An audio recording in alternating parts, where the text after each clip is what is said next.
नमस्कार, आप देख रहे हैं सुप्रभात बिहार। मैं हूं आपके साथ सुकन्या सिंह। मुजफ्फरपुर में अनियंत्रित ट्रक ने ऑटो को रौंदा। हादसे में पति पत्नी 2 बच्चे समेत 5 की मौत हुई है। मृतक की 2 बच्चियां गंभीर रूप से आईसीयू में भर्ती है। हैदराबाद से मुजफ्फरपुर ये परिवार आया था। ऑटो से हथौड़ी थाना के सहीलावली स्थित गांव में जा रहा था। परिवार ट्रक छोड़कर ये परिवार जा रहा था और ट्रक छोड़कर चालक फरार हो गया। इन सब के बीच डीएम आलोक रंजन ने मृतकों के लिए 4-4 लाख रुपए के मुआवजे की घोषणा की। अय्यापुर थाने के दादर पुल के पास हादसा हुआ है।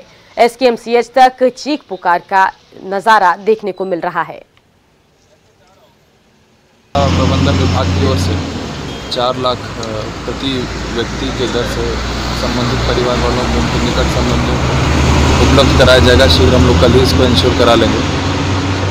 साथ ही साथ घटना के कारणों की हम लोग जांच कर रहे हैं। अभी हम लोग घटनास्थल पर ही उपस्थित हैं और जो यहाँ पर प्रत्यक्षदर्शी थे उनसे संपर्क करके घटना के बारे में विस्तृत रूप से जानकारी प्राप्त कर रहे हैं कि किस प्रकार ये घटना घटी है। जो सूचना आ रही है उसके हिसाब से ट्रक के द्वारा इस घटना को अंजाम दिया गया है। अब गलती किसकी थी ये जानना ज़रूरी है। वो हम लोग मुझे लगता है कि पुलिस इसमें जुटे। चलिए सीधा रुख करते हैं मुजफ्फरपुर का, जहां से हमारे संवाददाता सुधीर हमारे साथ फोन लाइन से जुड़ गए हैं। सुधीर, सड़क हादसे में 5 की मौत हुई है। एक ही परिवार के 5 है। अपडेट क्या कुछ आ रहा है, बताइए। फिलहाल जो अपडेट है, ट्रक को जब्त कर लिया गया है और डीएम ने बताया है कि जो ट्रक का रजिस्ट्रेशन नंबर है उसके आधार पर उसके मालिक की पहचान हो गई है और ड्राइवर को ट्रेस किया जा रहा है। क्योंकि ड्राइवर की एक छोटी सी लापरवाही की वजह से पूरा का पूरा परिवार उजड़ गया।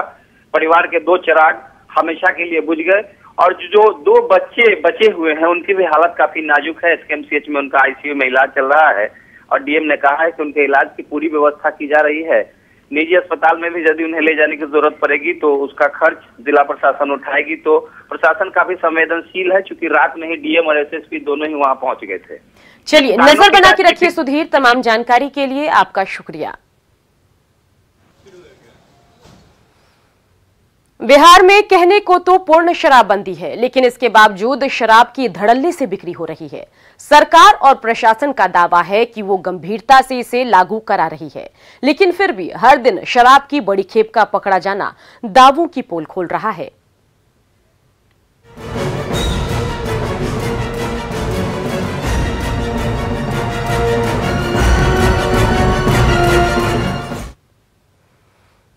बिहार में शराब की खेप पहुंचाने के लिए शराब तस्करों की नई तरकीबें तो आपने बहुत देखी होगी, लेकिन आज की अगर हम बात करें तो जो हम आपको दिखाने जा रहे हैं उसे देखकर आप दंग रह जाएंगे। आप सोचने पर मजबूर हो जाएंगे। जी हां, शराब तस्करों की ये तरकीब पुलिस प्रशासन के लिए किसी खुली चुनौती से कम नहीं। ये तस्वीर है सिवान के रेल जीआरपी थाने की। गोरखपुर छपरा पैसेंजर ट्रेन से इस शख्स को सिवान रेल जीआरपी ने गिरफ्तार किया। इस शख्स के शरीर पर 1-2 नहीं बल्कि 11 बोतल अंग्रेजी शराब चिपकी हुई है। बड़ी शातिरी से सेलोटेप से इन शराब की बोतलों को इस शख्स ने अपने शरीर पर चिपका रखा है। सिवान के नगर थाना क्षेत्र के रामनगर ढाला का रहने वाला ये शख्स राजकुमार साह बताया जा रहा है। दरअसल गोरखपुर छपरा पैसेंजर ट्रेन में रेल जीआरपी की नजर राजकुमार पर पड़ी थी और उन्हें शक हुआ था, जिसके बाद जीआरपी ने गहनता से राजकुमार के शरीर की जांच की तो अंग्रेजी शराब की तस्करी के नए तरीके का खुलासा हुआ। राजकुमार साह से पूछताछ की जा रही है और पुलिस को शक है कि राजकुमार इससे पहले भी अपनी इसी शातिर तरीके के सहारे गोरखपुर से सिवान में शराब की खेप ला चुका है। मृत्युंजय हमारे संवाददाता इसी खबर पर ज्यादा जानकारी के साथ फोन लाइन से जुड़ गए हैं। मृत्युंजय, हम तस्वीरें देख रहे हैं जहां देखिए कि कैसे एक व्यक्ति अपने शरीर पर शराब को चिपकाकर सेलोटेप के जरिए उसकी तस्करी कर रहा है। रोज नए शराब तस्करी के तरकीब सामने आ रहे हैं। क्या कुछ जानकारी आप तक पहुंची है, बताइए।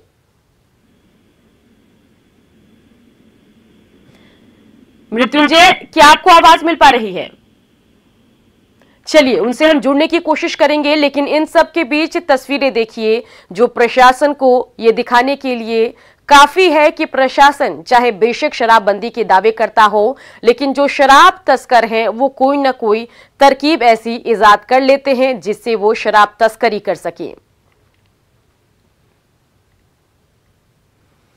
आश्वासन नहीं एक्शन। जी हां, औरंगाबाद की सूर्यनगरी देव के लोगों का आक्रोश अब एक्शन पर ही शांत हो सकता है। देव के लोगों ने प्रशासन पर आरोप लगाए हैं कि प्रशासनिक लापरवाही की वजह से भगदड़ में 2 बच्चों की मौत हुई है। सदमे में सूर्यनगरी, आश्वासन की घुट्टी पीने को तैयार नहीं लोग, प्रशासन के खिलाफ आक्रोश, कल निकाला कैंडल मार्च, आज बंद है देव बाजार।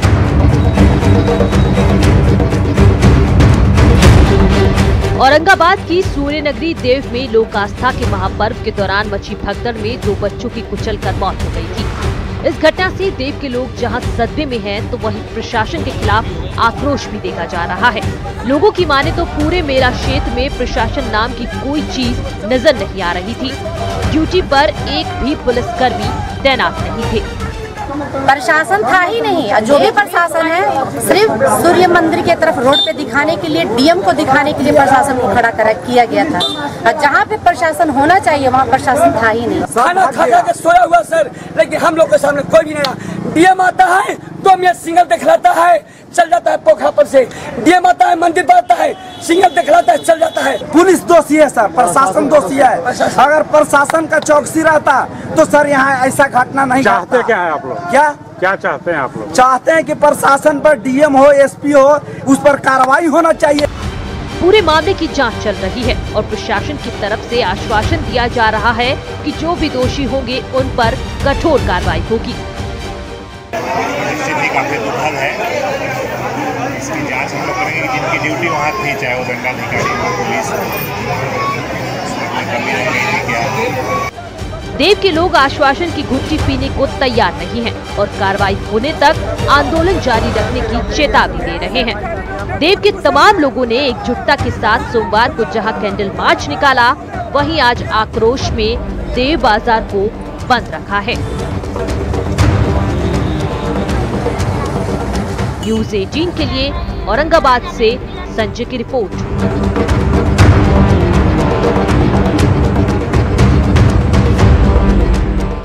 छठ महापर्व को लेकर मुजफ्फरपुर में जिस तरह से साफ सफाई पर प्रशासनिक चुस्ती देखी जा रही थी, वो चुस्ती छठ के बाद नहीं दिख रही।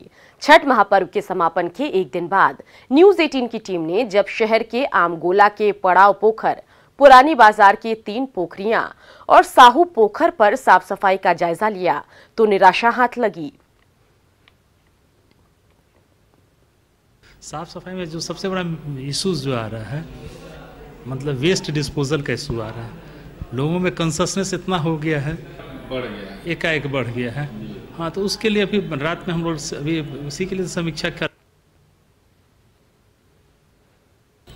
आस्था का महापर्व छठ समाप्त हो गया है। इसके लिए प्रशासन के स्तर पर काफ़ी तैयारी की गई थी घाटों की, लेकिन पर्व के बाद अब इन घाटों का क्या माहौल है जरा देखें कि जल जीवन हरियाली के तहत राज्य के सभी तालाबों को स्वच्छ रखना है और इसके लिए सरकार और प्रशासन को भी जिम्मेदार ठहराया गया है। लेकिन मुजफ्फरपुर के इस शाहू पोखर घाट पर आप जरा देखें कि त्योहारों के दौरान यहाँ रावण दहन हुआ था और दहन के बाद इस तालाब की क्या स्थिति है कि ये सब कुछ यहीं छोड़ दिया गया, जिसमें केले का पौधा है, अन्य सारे अवशेष हैं और ये सड़ेंगे और इस तालाब को और गंदा ही करेंगे। बात करते हैं उनसे कि आखिर त्योहारों के बाद इसकी सफाई तो होनी चाहिए थी। जी ज़रूर होनी चाहिए थी। क्या मानते हैं इसको? ये देखिए, त्यौहार तो आता है, लोग खुशी से मनाते हैं और उसके बाद यहाँ पे गंदगी फैलाकर चले जाते हैं और सिर्फ उनको ये जगह सिर्फ त्यौहार के दिन ही याद आता है और कभी दिन मतलब किसी समय याद नहीं आता है और कभी साफ़ सफाई रखते नहीं हैं। और प्रशासन को भी ध्यान देना चाहिए था। नगर निगम वाले आए थे साफ करने में? जी, यहाँ तो आए तो नहीं थे, लेकिन उनकी जिम्मेदारी बनती है कि ये आके यहाँ साफ़ करे। अगर वो जैसे सिक्योरिटी प्रोवाइड करते हैं किसी भी त्यौहार के टाइम, तो उसके बाद जो कचरा फैलता है उनको साफ़ करना भी एक या फिर जनता का भी है साथ में इन कर्तव्य। लेकिन साथ में और प्रशासन को भी ध्यान देना चाहिए और ये बताना चाहिए, कुछ रूल्स रखने चाहिए। क्या असर पड़ेगा इसका? यहाँ तालाब गंदा हो गया है, यहाँ का पानी प्रदूषित हो गया है, इससे हमारे वातावरण पर भी प्रतिकूल प्रभाव पड़ेगा। यहाँ के मान लीजिए कोई जीव जंतु है अंदर, उस पर भी प्रतिकूल प्रभाव पड़ रहा है उसके जीवन। तो ये हालात हैं। निगम के लोग यहाँ साफ करने नहीं आए थे, जिसका नतीजा आप साफ साफ देख रहे हैं कि तालाब और पोखर की क्या स्थिति है। सुधीर कुमार, न्यूज़ 18, मुजफ्फरपुर। दिल्ली में एलजेपी के राष्ट्रीय कार्यालय में आज राष्ट्रीय कार्यकारिणी की बैठक होगी। दोपहर 12:30 बजे से होने वाली इस बैठक में चिराग पासवान की पार्टी अध्यक्ष के तौर पर ताजपोशी हो सकती है। सूत्रों की माने तो चिराग पासवान को आज से पार्टी अध्यक्ष का जिम्मा मिल सकता है।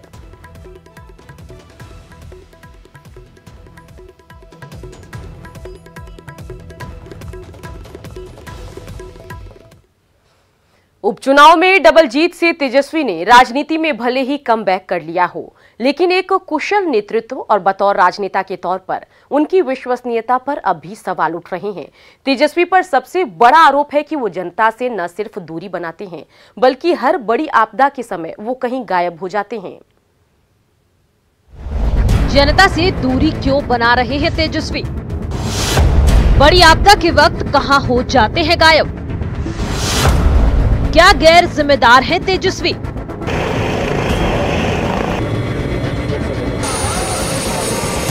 तेजस्वी यादव के नेतृत्व पर विरोधी दलों का यही सवाल है।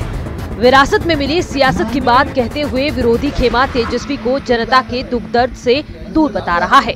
बिहार के सबसे बड़े पर्व छठ के दौरान भी तेजस्वी यादव की मौजूदगी नहीं दिखी, जबकि लालू राबड़ी के घर छठ पूजा की चर्चा देश ही नहीं बल्कि दुनिया में होती रही है। इस बार राबड़ी देवी ने छठ नहीं किया, लेकिन विरोधियों का कहना है कि तेजस्वी यादव को कम से कम इस मौके पर तो जनता के बीच पहुंचना चाहिए था। बाई बॉर्न राजा बन गए, यानी कि इनको विरासत में इनके पिता के द्वारा मिल गया, तो ये तो गैर जिम्मेदार हैं। नेता प्रतिपक्ष इतने गैर जिम्मेदार और इतने इररिस्पॉन्सिबल होंगे कि जब बिहार के अंदर में चमकी बुखार आया, आप अज्ञातवास में थे। बिहार के अंदर बाढ़ की विभीषिका हुई, जल जमाव हुआ, आप कहीं नहीं थे। तेजस्वी के नेतृत्व पर कुछ हद तक सवाल उठना लाजमी है। मुजफ्फरपुर में चमकी बुखार के दौरान थे लापता। पटना में जल जमाव के दौरान जनता के बीच नहीं पहुंचे। लोकसभा चुनाव में करारी हार के बाद भी थे गायब। विधानसभा के सत्र से भी रहे दूर। उपचुनाव में डबल जीत के बाद भी जनता का नहीं किया शुक्रिया। राजनीतिक जानकार भी मानते हैं कि तेजस्वी यादव का जनता के बीच ना पहुंचना उनकी एक बहुत बड़ी कमजोरी है और ये उनके राजनीतिक करियर के लिए घातक साबित हो सकता है। मान लीजिए प्राकृतिक आपदा हुई या जल आपदा भी जैसे पटना में हुआ, उस समय भी नहीं। चमकी बुखार जैसा मामला उस समय भी नहीं। विधानसभा का जो है सो सत्र चल रहा था, उस समय जो ये तमाम कई जगहों पे देखा गया है कि तेजस्वी प्रसाद यादव उसमें नहीं रहते हैं। और ये देखिए अभी सबसे बड़ा ताजा उदाहरण तो है कि लोक आस्था का महापर्व। ये सवाल जब तेजस्वी यादव की पार्टी के नेताओं से पूछा जाता है तो वो सफाई देते हैं कि तेजस्वी यादव चेहरा चमकाने वाले नेताओं में से नहीं है। ये लोग चेहरा चमकाने वाले लोग हैं, इसी तरह से वो सोचते हैं तेजस्वी यादव जी को। तेजस्वी यादव जी जनता के लिए काम कर रहे हैं, इसलिए उनके दिलों पर राज कर रहे हैं, तभी तो उपचुनाव में तेजस्वी यादव जी ने ट्रेलर दिखा दिया है। सफाई जो भी दी जाए, लेकिन ये सच है कि तेजस्वी जनता की तकलीफों से हमेशा दूर ही रहे हैं। अब सवाल ये है कि क्या तेजस्वी ये सब अनजाने में कर रहे हैं या फिर अनुभवहीनता की वजह से वो राजनीति को कैजुअल तरीके से ले रहे हैं। न्यूज़ 18 के लिए पटना से अमित कुमार सिंह की रिपोर्ट। बिहार कांग्रेस के उपाध्यक्ष और पूर्व सांसद पूर्णमासी राम ने कांग्रेस का साथ छोड़ने का ऐलान किया है। बगहा के अपने निजी कार्यालय में पूर्णमासी राम ने जानकारी दी है कि वो 6 नवंबर को बेतिया नगर भवन में अपनी नई पार्टी राष्ट्रीय जनसंघर्ष पार्टी का ऐलान करेंगे। पूर्णमासी राम ने जेडीयू, आरजेडी और कांग्रेस पर उपेक्षा के आरोप लगाते हुए सीएम नीतीश पर भी जमकर हमला बोला। दलित नेता के तौर पर पहचान बनाए पूर्णमासी राम अब विश्व बैंक के पूर्व निदेशक और रिटायर्ड आईएएस डॉक्टर गलरेज होदा के साथ मिलकर 2020 में नई शुरुआत करने की घोषणा की है। पूर्णमासी राम का दावा है कि उनकी पार्टी 2020 के बिहार विधानसभा चुनाव में सूबे की सभी 243 सीटों पर अपने उम्मीदवार उतारेगी। बता दें कि पूर्णमासी राम आरजेडी शासनकाल में 2 बार मंत्री रह चुके हैं, वहीं जेडीयू से गोपालगंज के सांसद भी रहे। हम लोग एक नई पार्टी बना रहे हैं और अपना संगठन खड़ा कर रहे हैं। इसके लिए 6 तारीख को मीटिंग है टाउन हॉल बेतिया में। तो आप लोगों के माध्यम से हम ये चाहते हैं ये प्रकाशित भी हो। और दूसरा बात, ये अनुसूचित जाति, जनजाति, अल्पसंख्यक और अति पिछड़ा का हक जो है मारा जा रहा है। जो आरक्षण में दिया गया था उसमें भी इधर उधर किया जा रहा है। आरएलएसपी पर एक बार फिर टूट का खतरा मंडरा रहा है। आरएलएसपी में संभावित टूट पर बीजेपी ने कहा कि इन छोटी पार्टियों में व्यक्तिगत हित को साधने वाले नेताओं की अधिकता है। राष्ट्रीय लोक समता पार्टी जैसी जो छोटी पार्टियां हैं, इनमें कई लोग जो शामिल हैं वो व्यक्तिगत हित को साधने के लिए हैं। और ऐसी पार्टियों का भविष्य तभी सुरक्षित हो सकता है जब उसमें लोकतंत्र मजबूत हो, जब उसमें संगठन विचारधारा की बुनियाद पर राजनीति हो। लेकिन आप देखेंगे कि ऐसी पार्टियां जो छोटी पार्टियां हैं, मुख्यतः या तो पॉकेट की पार्टी बनकर रह जाती हैं या फिर परिवार की पार्टी बनकर रह जाती हैं। बिहार सरकार ने बढ़ते प्रदूषण को देखते हुए बड़ा फैसला लिया और इसके लिए गाड़ियों की एक उम्र तय कर दी है। बिहार में 15 साल से पुरानी गाड़ी को चलाना अब बैन होगा। बिहार सरकार के इस फैसले से ट्रक एसोसिएशन को झटका लगा। बिहार ट्रक एसोसिएशन के अध्यक्ष भानु शेखर प्रताप सिंह ने मांग की है कि सरकार वैसे लोगों को सब्सिडी देकर मदद करे जिनके पास 15 साल से ज्यादा पुराने ट्रक हैं। वायु प्रदूषण को देखते हुए बिहार सरकार ने फैसला लिया है कि अब बिहार में 15 साल से अधिक उम्र की गाड़ियां नहीं चलेंगी। अभी हमारे साथ हैं बिहार ट्रक एसोसिएशन के अध्यक्ष भानु प्रसाद सिंह। हम उनसे जानते हैं। और लेकिन इससे पहले आपको बता दें कि बिहार में तकरीबन 4 लाख के करीब ट्रक चलते हैं, जिनमें से कुछ ट्रक जो है वो बिहार के बाहर के नंबर के हैं। और हम सीधे भानु प्रताप जी से जानते हैं। भानु जी, कितना फर्क पड़ेगा? सरकार ने अचानक से ये फैसला लिया है कि 15 साल से ज़्यादा जिसका उम्र हो गया है जिस गाड़ियों की, कि वो गाड़ी अब सड़क पे नहीं चलेंगी। कितना फ़र्क पड़ेगा? बहुत फ़र्क पड़ेगा, फ़र्क बहुत पड़ेगा, क्योंकि लोग तैयार नहीं है। किसी बात के लिए तैयार होना चले और उसका जीवन मरण है। गरीब लोग गाड़ी खरीद लिया, ड्राइवरी करता था, गाड़ी खरीद लिया, अपने चलाता है, बेटा खलासी है, तो उसके लिए तो मुख्य परवरिश का मुख्य साधन वही है, उसके पास तो कुछ है नहीं। आपने कहा कि 4 लाख के तकरीबन यहाँ पर ट्रक हैं, तो कितनी गाड़ियाँ ऐसी होंगी जो 15 साल की आयु को पार कर चुकी होंगी? कितने ट्रक होंगे ऐसे? वो लगभग 30 से 40% तो जरूर होगा उसमें। 30 से 40%, मतलब कि 1.25 लाख ट्रक जो है जी इफेक्टेड हो जाएगा और उतना परिवार इफेक्टेड हो जाएगा, रोड पर आ जाएगा। तो सरकार को इस बात की क्या ख्याल तो करना चाहिए। एकाएक तो प्रदूषण नहीं बढ़ा ना, धीरे धीरे इसका स्तर बढ़ा है, तो सरकार धीरे धीरे इसको खत्म करती। सरकार ने आज से 3-5 वर्ष पहले कहा था जो हम 15 साल पुरानी गाड़ी को नहीं रखेंगे, फिर आज क्यों उसको फेज वाइज हटाता, मॉडल वाइज हटाता, तो लोगों को भी लगता है भाई चलो सरकार नहीं चल एट वंस। ये थे भानु प्रताप, जिन्होंने कहा कि ये जो मोटर व्हीकल एक्ट नया आया है, 15 साल से पुराने वाहनों को अब नहीं चलने दिया जाएगा। उससे करीब लाखों परिवार इफेक्टेड होंगे। और इनका यह भी कहना है कि ट्रक एसोसिएशन सबसे पहले परिवहन मंत्री से मिलेगा, उसके बाद उप मुख्यमंत्री से मिलेगा, जरूरत पड़ी तो नीतीश कुमार से भी मिलकर बात करेंगे, ताकि जो गाड़ियाँ हटाई जाएंगी, जिनकी गाड़ी हटेगी उन्हें कंपनसेशन दे सरकार, ताकि वो नई गाड़ी खरीद सके। अब आने वाले वक्त में ही पता चलेगा कि आखिरकार ट्रक एसोसिएशन ने क्या फैसला लिया है और आगे ट्रक एसोसिएशन क्या करती है और सरकार इनकी बात को मानती है कि नहीं मानती है। कैमरामैन आशीष के साथ नीलकमल, न्यूज़ 18 पटना। तो बिहार में 15 साल पुरानी कॉमर्शियल गाड़ियां अब सड़कों पर नहीं चलेगी, जबकि प्राइवेट गाड़ियों को जांच के बाद ही चलाने की इजाजत मिलेगी। प्रदूषण रोकने के लिए हाई लेवल मीटिंग में यह फैसला लिया गया।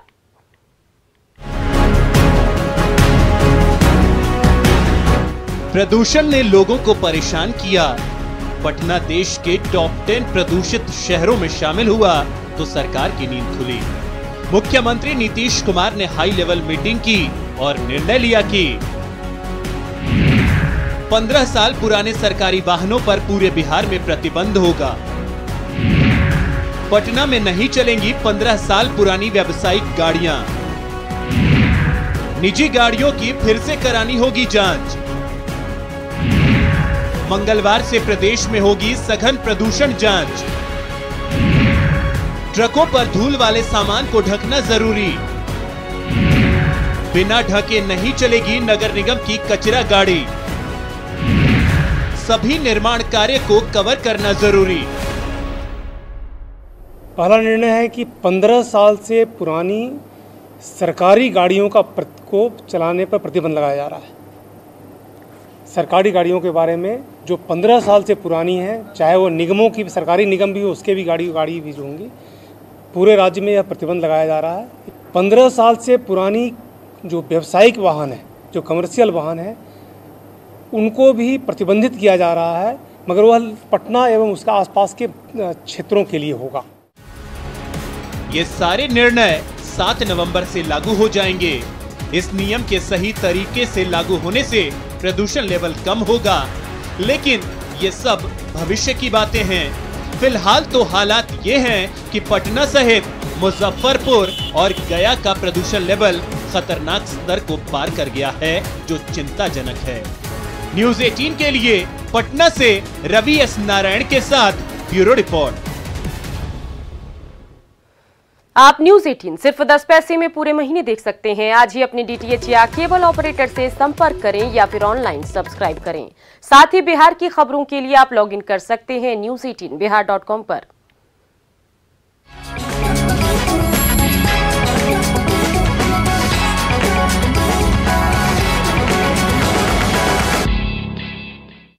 इस न्यूज हेडलाइंस के प्रायोजक